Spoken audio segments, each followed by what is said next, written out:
now.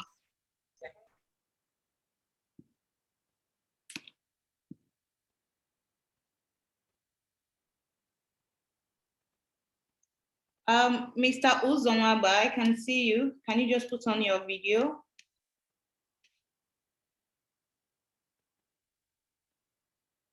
Okay, I think we can just 2 more minutes and then we just start. Okay. Okay.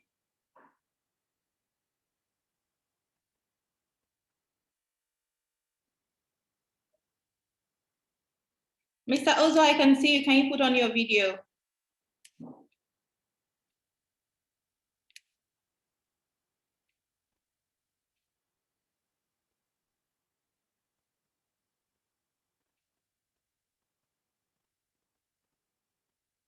Hello, Mr. Ozo.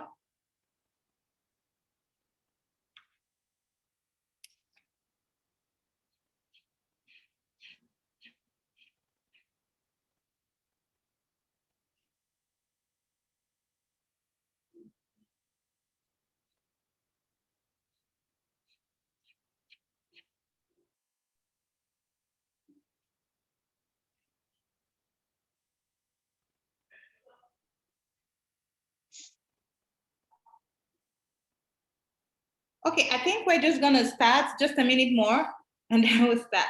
Oh, I think my research is it. Okay, guys, welcome everybody. We'll be discussing build local versus build global. What is the future of African entrepreneurs? This panel will just be looking at how we in Africa, how we're building and setting up our products for global adoption. Are we building well? Are we able to build and scale globally as African entrepreneurs? So I have my distinguished guests here. I have Jacob. He is the research assistant at Clayton Christian Institute. I have Madam Laura Ede. She's the program director at Ish Toleram Foundation. I have Lewam Kefela. She's the investment director at Village Capital. So I'm sure you can see we have like very top people in this panel, in this session, in this breakout session. So I'm sure we're going to learn a lot, engage a lot as well, and ask a lot of questions so that they're also going to share a lot of insights because this is also the places where they play. So we'll also learn a lot from them, ask them a lot of questions and engage as much as we can, okay? So without further ado, I think we're just gonna start. Mr. Ozo will join us when he joins us, okay? So some of our topic points that we'll be looking at are how startups should ensure that they are thinking globally, but they're also acting locally as well. So that when they are ready to scale, I mean, they are building for the people that are going to use their platform, but they're also looking at it globally, thinking about how they're building their products globally. Another thing we're also going to look at is we're also going to understand how a startup can engineer a market creation innovation. We're also going to look at and appreciate the importance of building for a global market dominance as well. So some of the interesting things, I was having a conversation with someone yesterday. We were looking at how we have a lot of startups in Africa, but some of the problems is as we are building, we don't have we see saying we have a lot of unicorns, but are we sure they're going to outlive, 100 years? Are we building for that? Are we also looking at how are we looking at exporting our products from Africa into the West as well? So there seems to be just tiny bits of that happening, but not in large scale. So we're going to also explore some of these topics just in-depthly. So my first question goes to you, Mr. Jacob, and the question is this. So how can African startup ecosystem benefit from the concept and demand of market creating innovativeness? Okay, can you just spotlight and talk a bit on this? Most definitely, and thank you so much to the team at the Art of Technology Lagos. And it's such an honor to be here. So I'm really grateful. So just to give you guys a background, I work at the Clayton Christensen Institute, and pretty much what we try to study and our research work focuses on how we can apply the concept of disruptive innovation to really bring in prosperity in growth economies. So growth economies just stands for emerging markets. It's a new term that we came up with. Fundamentally, we have three types of innovations that we pretty much have done a lot of research on, and we turn to hopefully help explain the concept of innovation very clearly. So I'll just give a very straightforward definition of the three ones and focus on market creating innovation, which we believe is the type of innovation that most, in fact, all innovators in Africa should focus on. So, and I'll just go through them very quickly. So the first one is called sustainable innovation. So this is a type of innovation that if you look at your phone, for instance, right? We have the iPhone, I don't know, is the 14 out now or 13, but this is a type of innovation that we are very familiar with, right? You buy the new car, that comes out, Tesla Model S and this Tesla Model X. That's the type of sustainable innovation. Your phones are sustainable innovations. They actually help, the economy thrive, make it exciting, but it doesn't necessarily create new jobs. It doesn't necessarily create new markets. It's good for economies like the United States and France and England. Then we have the second type of innovation called the efficiency innovation. So this, you pretty much do more with less. And this is very common in Nigeria, actually, because it's a very oil-producing country. So pretty much you try to, unfortunately, people lose their jobs because machines come in to kind of help, optimize the output of oil refineries. And the last one, to answer your question, is called market creating innovation. So this one is really important because in some ways you try to make very expensive products simple and affordable and accessible to many people that in most instances and almost always they don't have access to the market. We call them non-consumers, right? And for the most part, especially in emerging markets or what we call growth economies, a lot of people are non-consumers. So if you build a product that is simple and affordable, you can actually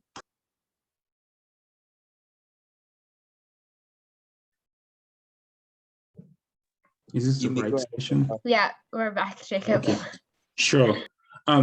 Yeah, so before the issue going on, so market creating innovation basically means it's a type of innovation. It's a very, very powerful type of innovation wherein as an innovator, you create something that's simple and affordable for a market that doesn't exist yet. So it's very interesting because it's hard to explain it.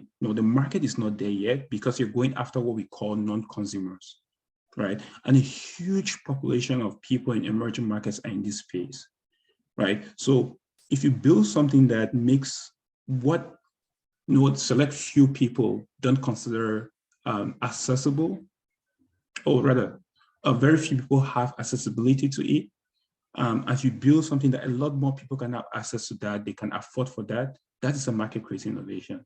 And a very good example is your cell phones, right? So if you take yourself 30 years ago, pretty much nobody had a cell phone, right? People had what they call microprocessors, very large mainframe computers, rather.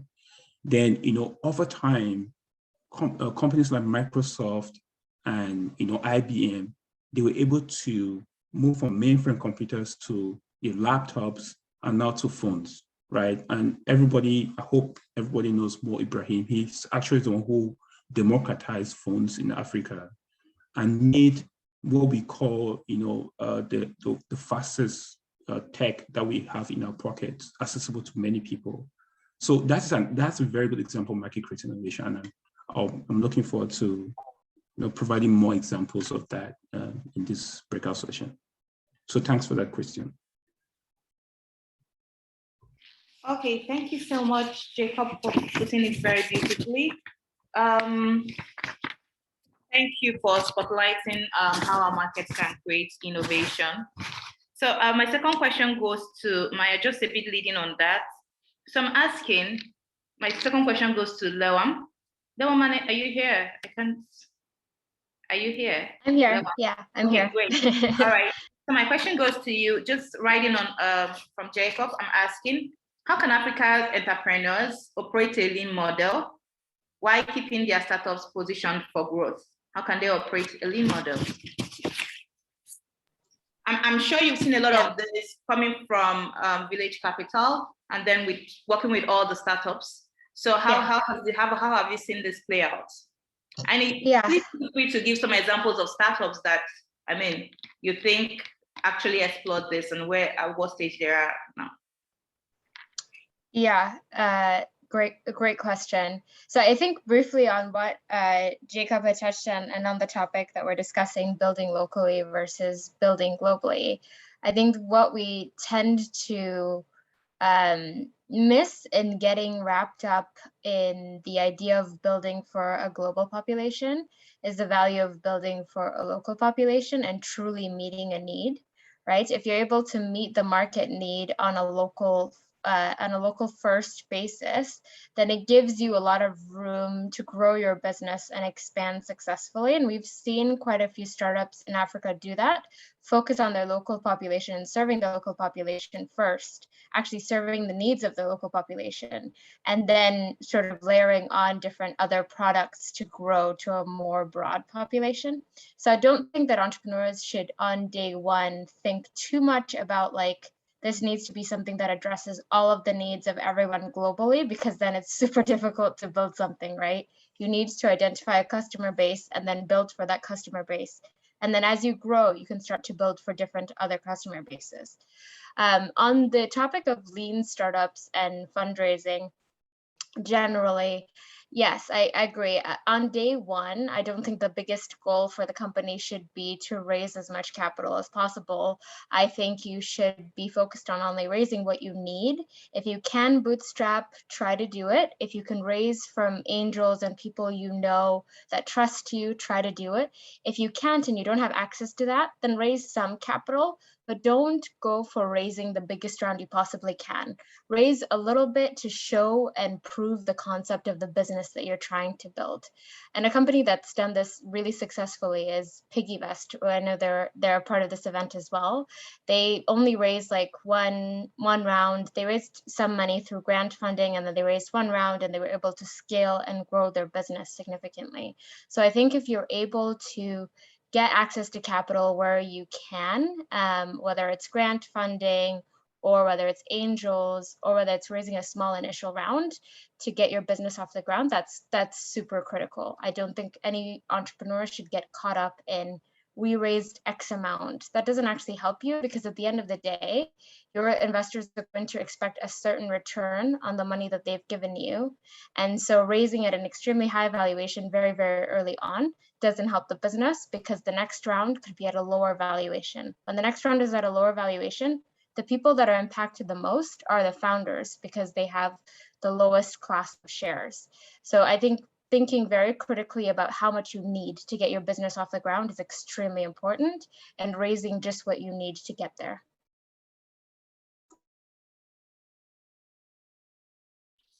Hi, thank you very much.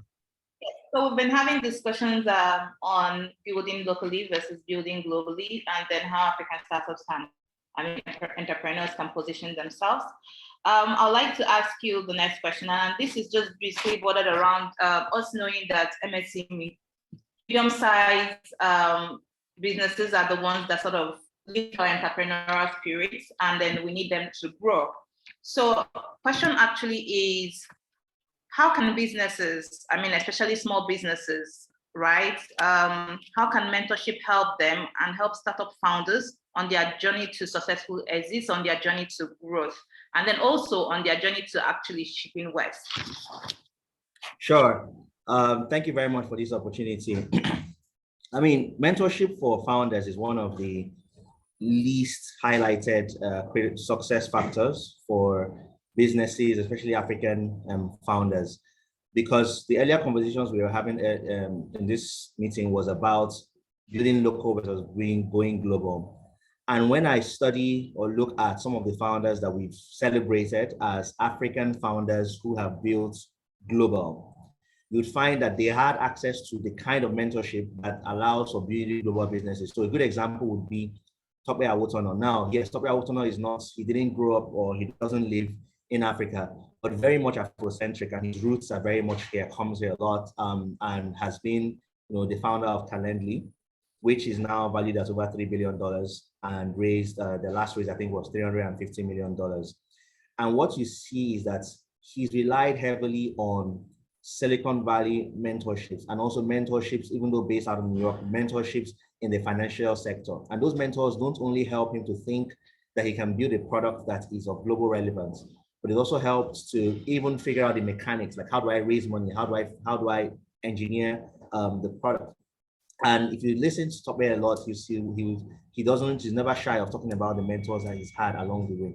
So the scope and the scale of your mentors are very important to even help you think about going global. So any African startup founder who wants to build global businesses or build a global product should also seek for mentors who are doing that, and try to think globally. Calendly is a product that is not an African only product. I mean, some of us use Calendly here, but Calendly is a need that existed on a global scale.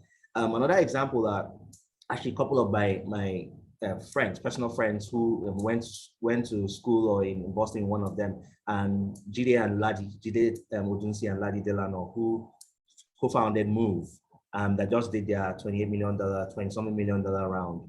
Now, what I had learned from sort of being very close to that journey was that they, yes, identified a local need here in Nigeria, which was financing of vehicles for Uber drivers and people who have who need asset financing.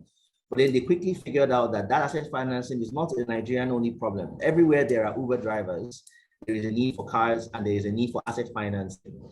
And building a startup that's able to pull that the operation around asset finance and tying that financing to the Uber revenue, and then striking those partnerships is what will enable them to build a global business. And now they are in multiple countries doing the exact same thing. So the lesson from Topbear's case example was, if you want to go global, start off even having a global mindset, surround yourself around global mentors.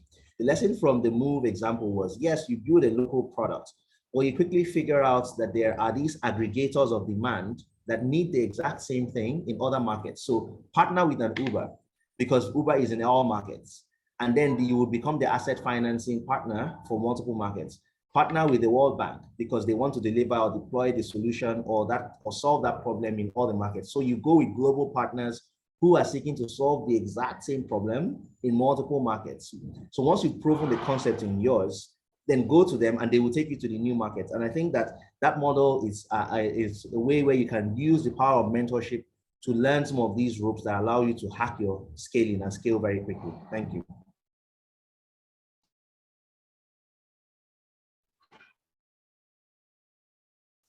Sorry, Choma, you're on mute. Thank you. Yes, thank you so much. Thank you so much, Uzo. And I like the fact that you mentioned Calendly, and then you also mentioned Move. I like the fact that you also said we should actually seek out mentors who are also doing this, and then also seek out global partners. So this leads to my next question to Madam Laura, because sometimes we also see that, especially when you're seeking out global partners, we see that when we get these investments, especially also for startups that are thinking globally, we see that the investors come and take over the business and tell you how they want it to be, right? So my question is this: how do we as Africans, we know that we're very we have this sentiment towards our culture, right? So, Madam Laura, how do we make sure that even as we are thinking globally, we're also protecting our culture, and we're essentially also building for our people at the same time? Thank you so much. Good afternoon, everybody. So the thing about thinking about people is having that mindset of doing social good, having that mindset of doing social impact. A lot of businesses start up with the intention of making profits, but along the line, we don't really think about how do we want to create impact? How do we want to make our businesses even more sustainable? That's where the talk of doing social good alongside your business comes in. We need to be very intentional that, okay, even if we're starting up a business, we also need to think about, okay, how can this business also help people in the long run? And the different areas that we can help. There's healthcare, there's education, there's employment, there's infrastructure, so many areas. So startups need to be very, very intentional. Like businesses need to be very intentional that I am starting up a business. Yes, I intend to make profit. Yes, I intend to make money out of it. But I also need to think about how I want to help people. And how do I need to do this? I need to find my focus. I need to understand what cause I'm going to support. I work in an NGO space, and for us, it's all about measuring impact and creating impact for people, helping people. And startups need to be very intentional about this. We shouldn't leave it all to the government to do this, not just the government, private companies. In as much as you're starting up your business, you also need to also think about the good that you also want to do with your business. People need to start thinking about products that they can build, that can do good. So it's not just about products that would bring profit into the business, but products that at the end of the day would do more good. They need to make sure that their mission of their business is also aligned with creating or finding a cause, I would say. So you need to inculcate your mission and your vision, create as in you need to inculcate creating value in your mission and your vision. So people just need to be very, very intentional about, you want to go big, you want to be global, but you can't just be global by thinking about yourselves and thinking about only profit. You can go global by also helping people. And that's how your business actually even booms and becomes more public for people. That's how you create more awareness for your business. So it's all about just being authentic and also thinking when you're starting the business that, see, I want to start this business to create impact. I want to start this business to move mountains, to switch something. Oh, sorry, Nepa just took light. I want to start a business to be able to create value out there so that people at the end of the day can support me. And that's how the business will become global. Thank you so much, Madam Laura. Thank you so much. Yes, for just saying that our businesses, we need to be social minded while we're building it.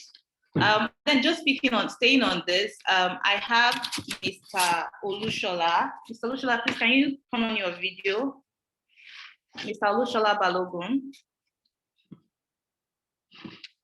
Yes, please, can you put on your video? Okay. I can't see you yet. Mr. Olushola, you just raised up your hand. Because this actually leads to him. He's in the public sector, and I really want him to speak on this. Mr. Olushola. Yes, hello. Hello. Yes, okay, yes, good. I can see you now. Yes, okay.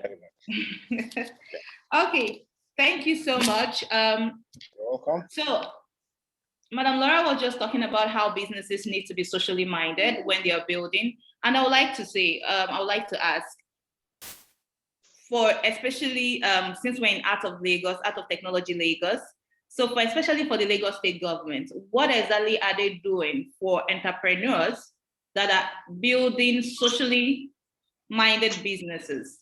What do they, I know we have the team's agenda, but can you also just tell us a bit more what the Lagos State government, what our government is also doing for businesses like this? Thank you. So what I would say is the state government, under the leadership of Governor Babajide Olushola Sanwo-Olu, having set out the team's agenda, and starting with the transport sector and traffic management. Then we have the other sectors. We have the education and technology.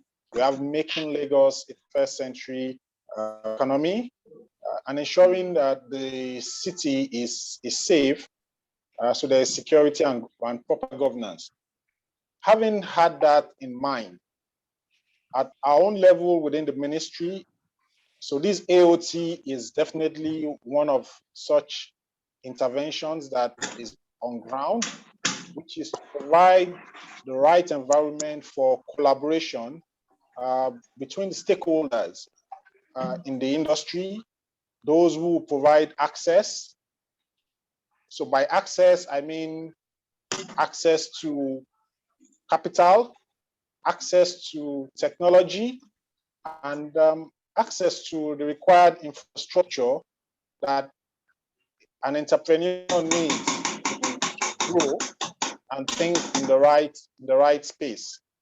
So by the infrastructure access, we do have the 3,000 kilometer fiber duct project that is planned to be extended to 6,000 kilometer fiber duct.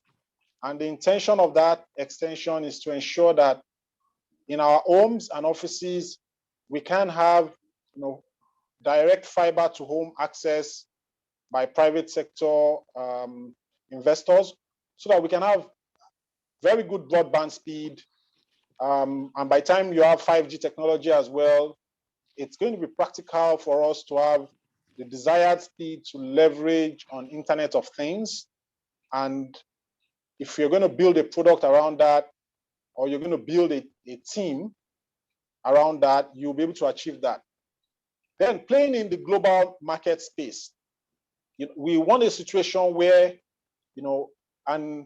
a resource, an entrepreneur in Nigeria will be able to have broadband access from anywhere in Lagos, at high speed. So if the speed requires, whether it's 5 gigabits, or you're a doctor and you want to perform a surgery, online, you should have uninterrupted broadband access. And with this fiber duct, we believe this is going to be achievable. And by so doing, if you build locally here, then you can participate in the global space as well, because internet restriction is not going to be an obstacle to your desire. And if you're someone that is also intending to host a service, locally within even your home, if you have that infrastructure and you want to host some servers in your home, as long as you have high broadband speed, then you can do a lot. And by that way, you can serve the global market. And then this AOT, as we can see, also has got both local and international participants, both local and international companies as well. So we're creating the right environment for collaboration and access between the stakeholders to develop and nurture new ideas. And on the funding part, through the Lagos State Science Research and Innovation Council last week, we've been providing grants to those who participate in call for applications in different areas. And in recent time, to have call for applications in the circular economy space. So we introducing all these to ensure that you can develop something locally. I mean, circular economy, for example, is something that, yes, you can have a local version of it, but a great part of it can be applicable to other African countries and even to other parts of the world. So our target is to ensure that we get access to the grassroots, we get access to all willing entrepreneurs that want to develop something local that will serve the global market. Thank you. Okay, thank you so much, Mr. Olushola, Mr. Sahid. Thank you for sort of just telling us a lot about what Lagos State is doing. I think most of our listeners would like to know about some of these things. And this leads me to the next question, and that the question is for Lewam. And I'm asking you this question. I mean, it's I know you're not Nigerian. I know you mostly work out of Kenya, right? And then globally, yes. So, and I'm asking you this question, and maybe it's going to mention a bit of touchy subjects, especially for us Nigerians here. So the question is, what are the practical ways through which the public and private sectors can contribute more effectively to supporting entrepreneurs in Africa? Okay, some of the things we've seen, especially in Nigeria, is that sometimes there's a disconnect between the public and the private sector. Sometimes the public sector calls for entrepreneurs and they don't respond. Sometimes the private sector is trying to reach our government and they feel the government is not supporting. There's just a lot of disconnect. I mean, yesterday I had someone who was telling me a story about how he's into media and press and how the Twitter ban is also sort of affecting his business, right, as an entrepreneur. I mean, so how can we close this joint gap? You can also feel free to give examples, because I know that Kenya is also one of the thriving ecosystems in Africa when it comes to startups. Yeah, no, it's a great question. So I think there's a few things. So first, on how public and entrepreneurs, how the public sector and entrepreneurs can work together more effectively. I think the biggest piece I've seen that worked really well is transparency and access that allows collaboration between both. I've thrown them away. A collaboration between both parties. Because I think what tends to happen is that entrepreneurs innovate faster than regulation can sort of wrap around it. So creating a more proactive and collaborative way to think through regulation, I think, is super important. And I've seen quite a few countries do that really well in Latin America, and create a very cohesive environment for startups to work with the governments to set like what regulation makes sense for that sector. The other piece I'll say is just actually making a lot of this information available and more proactive for startups, because I think any sudden changes in regulation tends to be very, very tricky for companies to innovate around. So being very proactive and working step in step with a lot of these private companies, I think, would be super useful for entrepreneurs. So a forum to be able to do that cleanly, whether it's a sandbox or some other sort of incubation type of program, typically works very well to be able to do that, as long as there's clear KPIs on what those sorts of programs are going to drive. So if it's like, okay, this program is set to sort of drive and see what sort of licenses we can give deposit taking fintech, or what sort of licenses should govern a business like this, and what the application process for that is. I think that's extremely critical, to have very clear KPIs associated with any of these initiatives that come together. On the private side, I would say there's a few ways. I think the first is for a lot of larger private companies to invest more proactively in the startup ecosystem. I know there's some larger startups that are starting to do that, but a lot of the entrenched incumbents should start to carve out more tangible corporate venture capital arms that can invest significantly into a lot of the businesses that are being built, because the rate at which a lot of these startups are innovating are so much faster, right? They're so much faster than these big companies can innovate.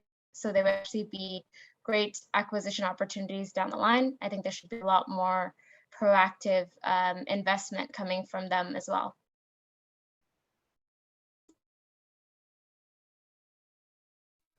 Okay, thank you so much, Folewan. So one of the things you said that really caught my attention is you said innovations are happening faster. And that is really interesting. And we can see that across all sectors. So Mr. Saheed, I'm going to come back to you. Okay, so when you say innovation, it's happening at a very fast speed right now. That means we also need to educate our people more, all right, to keep up with that. So Mr. Saheed, I want to ask,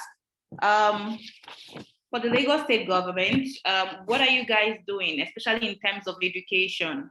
How are you guys making sure that people at every level, and we're imbibing education, we're imbibing this at every level for Lagos State entrepreneurs, we're imbibing this in our school curriculum as well? Because even if you look at it now, we see 5G coming, we know it's going to disrupt a lot of things. So how are we sort of, our people are carried along? Because we're looking at building solutions that we can also scale globally. And if our people are not well educated, we're just talking. Yes, thank you. So what we have is that from the start of the administration of Mr. Governor, he ensured, a program was launched called the EcoExcel, and that was to digitize, access to educational materials starting from primary schools. That's the foundation learning. So we're beginning from that foundation learning, and through the secondary schools too, we do have the science, what we call the STEAM, science, technology, engineering, arts, and mathematics, embedded together to provide robust educational values to our students. So that's also going on as part of the education and technology. So you see in the team's agenda, education and technology are married together. It's just one word for us. We tie them together. So in the vocational education system, so as well, we do have continuous effort at digitizing and improving the tools and methods of learning in these institutions. And likewise, for our tertiary institutions, there is a lot of investment in digitization and in providing access to basic computing skills for all students.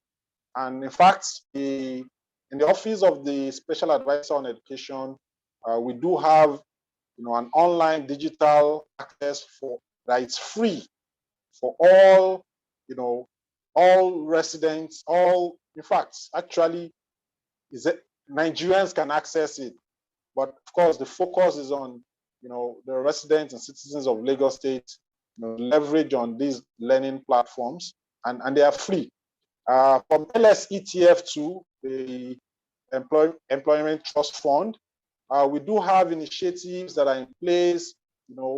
Currently, some few weeks ago, we had training going on digital knowledge, digital technology at all the 57 local governments and LCDAs within the state, to take this knowledge to the grassroots as well. So it's not leaving out any age category. And then we have the LSCTF initiatives on multiple fronts, in partnership with GIZ and international donors, to bring greater technological knowledge and advancement to the people of Lagos. So that is an ongoing activity for us. And as part of the Lagos State Metro project, so when we see the fiber ducts going around the states, the ducts is not only for the telcos, but part of our plans is, which is also ongoing, is to computerize at least 100 schools in the first phase. So we're having fiber broadband access being delivered to this school to ensure that they can have the right learning environment when it comes to playing in a global space. Thank you. Okay, thank you so much, Mr. Saheed. My next question, I thank you so much for telling us what the Lagos State is currently doing. If we can recall, I spoke about how there is a disconnect and it's disjoint. So with what entrepreneurs want and sometimes what the government is doing. And this leads me to the next question, because part of the reasons why we're also in this session is to talk about this. Some of us from the private sector are going to say where are our pain points, what we think the government should be doing. You also listen, give feedback, and then you can also take it back to our government and say, these are also one of the ways you think that you can help. So this brings me to the next question, which is to Mr. Uzoma.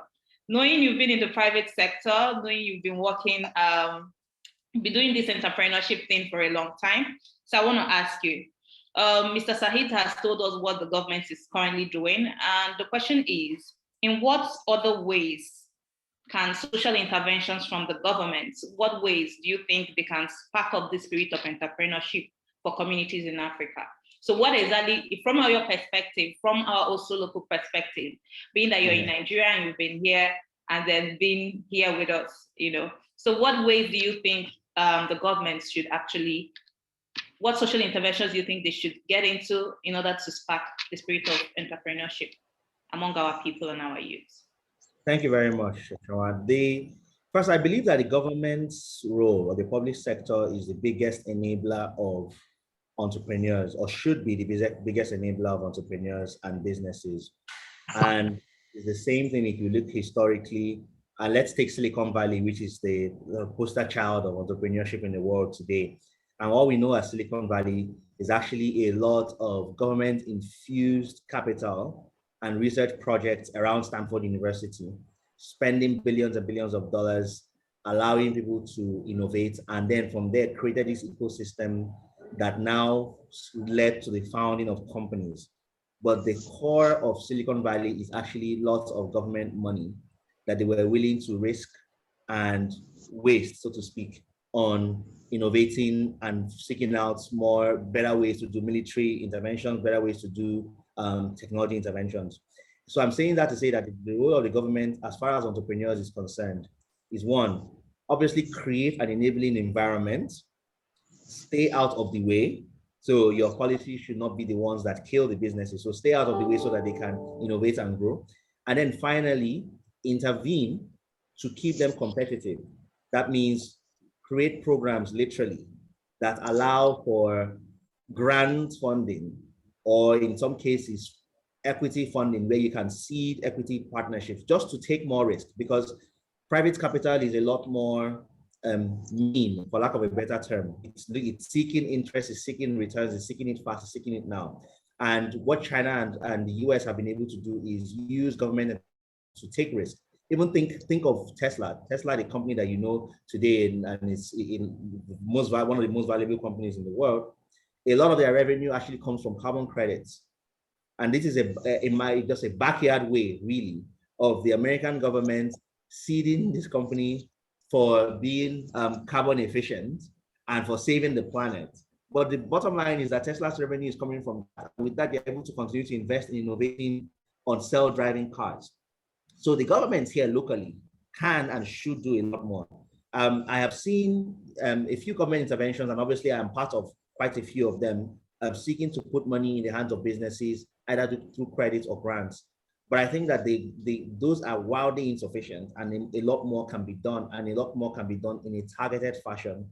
And the government's budget today is not able to meet those demands. So this is where, again, the role of partnerships come into play.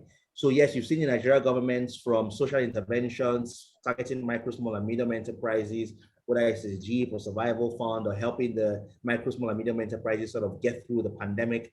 You see the NEPCs seeding in export companies to allow them to get grants to improve production processes. Some of these things are happening, and these funds are being spent. But when you come to the innovation space, it's a lot less understood. And one of the government roles or government programs that I am quite excited about is the partnership with the Africa Development Bank, raising about $600 million to seed innovation. And it goes everything from funding innovation hubs to training developers to seeding actual businesses with equity. And the money is in equity that is being spent or seeded by the Bank of Industry. If these projects are done well, it would actually help catalyze the ecosystem. And I think we should take a little bit of pride in African governments also that take the initiative to do things like this. Go to the Africa Development Bank and get money. Structure a more private sector driven program that allows for putting money directly in the hands of businesses. And I think the admonition or the requests and the goal that I will have for our governments, obviously some of which I'm part of, is that we do more and more of this. But government budgets cannot fund innovation enough. But there are many bodies and many institutions that want to fund innovation and just need the governments to create an enabling environment and raise their hands and say, I will take this money from you and I will use it correctly. And so those are the kind of things that we need to encourage more of our governments to do. Thank you very much. Thank you so much, Uzo. And I really like how you said fund startups that will take the money and use it correctly. I mean, that is really, really key. And that leads me to my next question. I mean, it just took the thought from, I think you also just sort of answered some of Madam Laura's question I wanted to ask. Some of the issues we see with when it comes to, because you actually said our government should actually invest and give money to these startups, right?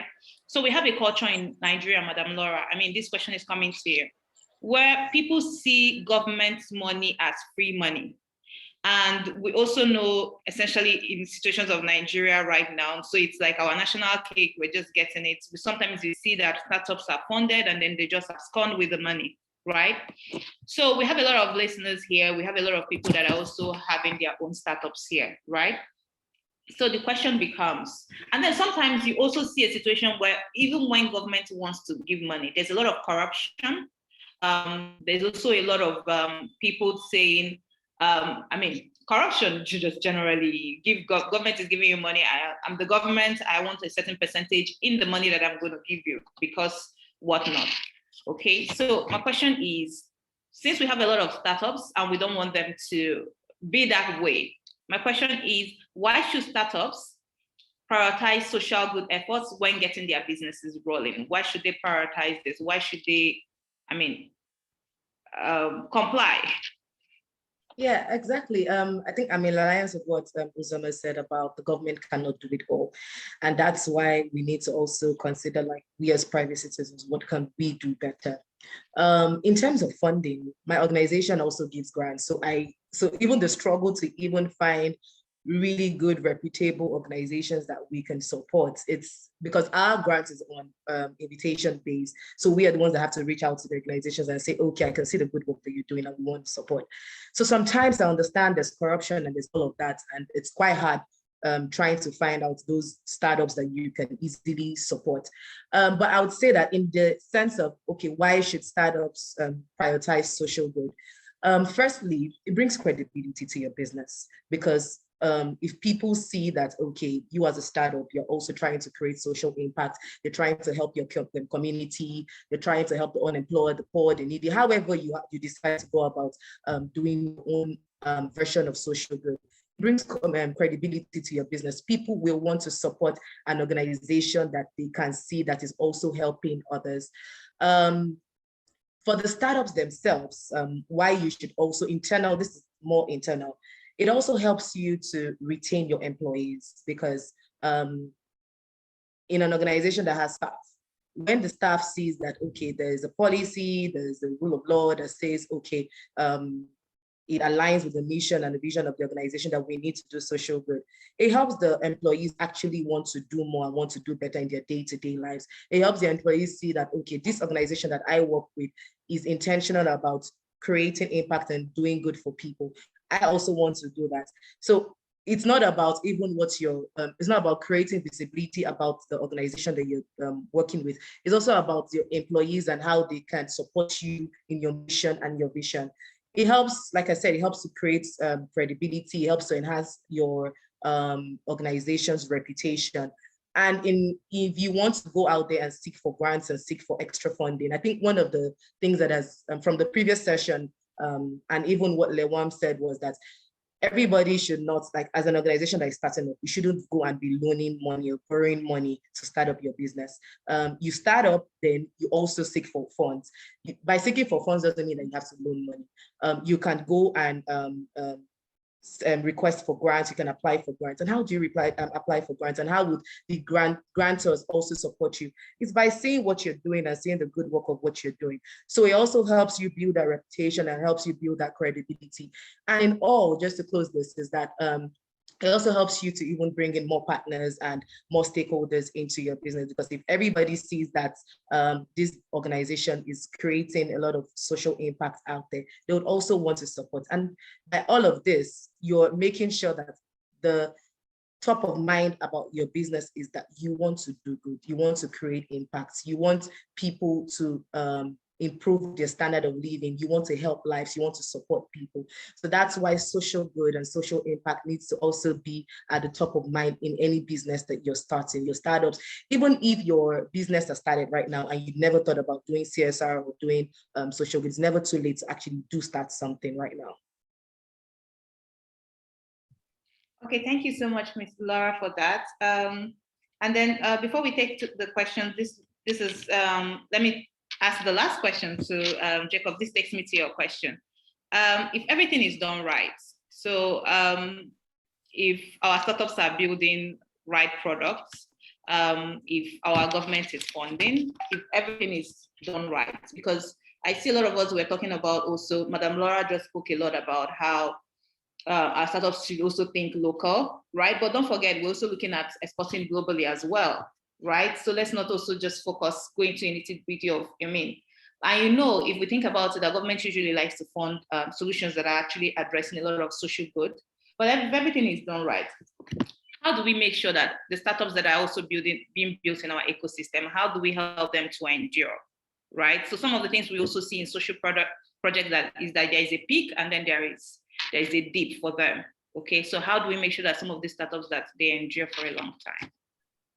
That's a great question. And I think the panelists, in a way, there's a backdrop to the answers that he gave. But, at the Institute, and for those who are just joining, the Clayton Christensen Institute, we try to understand what causes what and why, right? And for the most part, we don't give our opinions. We let the theorists give the opinions of what's going on in the aspect of business, or how business are sustainable and how they can thrive in the long term. And actually what we have found out in most businesses is that Businesses that actually succeed for decades are those that actually connect the problem to a struggle. It's fundamentally a struggle. And we define struggle as a prioritized pain. You know, you don't wake up every morning and say, oh, we need to solve climate change. Climate change is one of the biggest problems for our generation and for our kids and our grandkids. But not everyone wakes up in the morning and say, let's solve climate change today. There are many companies that, arise maybe in Africa or sometimes here in the United States that want to solve the issue of climate change. But the problem is that it's not connected to a struggle, right? If you look at, one of the highly valued companies from China is Alibaba, right? And I know one of my colleagues here works with SMEs. A lot of SMEs struggle a lot with, some of the basic stuff that actually controls or manages the businesses, right? And Alibaba figured out a way that it could actually wrap their hands around small businesses in China. And the result of that has, really scaled. Alibaba is now one of the most prominent companies. Amazon did the same thing with AWS, right? They solved a critical problem that most small businesses face. So I think beyond the funding, which is very important, and I think one of my panelists mentioned as well, the numbers we don't just focus on numbers, it's how much impact, social impact you create. But beyond the numbers, you always have to figure out, how can I make this struggle relevant to my customers for the long term? And Amazon has figured that out. Microsoft figured that out. Apple figured that out. Once you figure that out early on and you sustain that for a really long period of time, then you'll be able to be a relevant business for a really, really long time. And I will always make the case for companies in Africa. When we think of the companies we build, and I go back to the earlier point I mentioned, we have these three types of innovation: efficiency innovation, sustaining, and market creating innovations. Almost always, we always look at sustaining innovations, right? They tend to raise a lot of money. You tend to grow very quickly, but you actually fall out in 5 or 6 years because it's always engineered by how investors look at it, right? They want to make their return investment in 3 or 5 years. But, as an African ecosystem where we have a lot of components, right? The government is one of the significant components. We have a cultural component. We also have to think about, how can we create an integrative system that will not just solve the customer's problem, but will address the government's problem, address the cultural problem. And so we always advocate for market creating innovation. The investment takes time. It takes about 8 to 10 years. And we require a lot of patience. The best companies that will result from Africa are patient entrepreneurs. We need patient capital and patient entrepreneurs. And I know it doesn't sound too appealing because we always want to make quick money. But the honest truth is that if you look at very successful companies, for the most part, it took them about 10, 20 years to actually get that significant return on investment, right? So I think just to close up, most successful innovations that have solved critical problems have been market creating innovations. They take a long time. The capital doesn't come back to the investors in 3 to 5 years, which at the Institute we call sustainable efficiency innovations. And we do require all the different components of government, as well as innovators, to come together and try to think about what is the most efficient way that we can solve the struggles that most Africans face. And hopefully those are profitable struggles. So I hope that answers the question. Thank you so much. Okay, thank you. There was something, thank you so much, Mr. Jacob. There was also something you said, and I hope I'm hearing correctly. So you're saying we should look at global problems that also speak to us locally. Am I right? Definitely. Okay, thank you so much for that. Right now, we've heard a lot from our panelists, and I'm going to look at some questions, and then they can also address some of the questions. So we just have about 5 minutes for that as well. Okay, so one of the first questions I'm seeing here is for you, Mr. Said. The person is asking, apart from education, what is Lagos doing to help access to technology? So he's essentially asking for computers. So apart from how can he get a hold of computers, where can he also get that? And also there's also another question for you from which I'll read quickly, saying, apart from Lagos, he's in Jigawa and asking, is there like a STEM program they can get into? Even from Jigawa, because Lagos is the hub where everything happens. So are you also thinking the whole of Nigeria as well? Or you're just a bit more focused in Lagos for some of your programs? Okay, thank you. So with respect to access to digital devices, so prior to, I mean, no one knew COVID-19 was coming, but like I said, at the onset of this administration, the governor ensured that there was access to digital learning devices to students across the primary schools, and teachers were trained on how to, you want students to make use of digital devices, then of course the teachers who will take care of them, have to know that as well. So we had extensive training for them with digital devices to enable them prepare their lesson notes, their teaching notes, and that has greatly enhanced their ability to deliver knowledge to the students.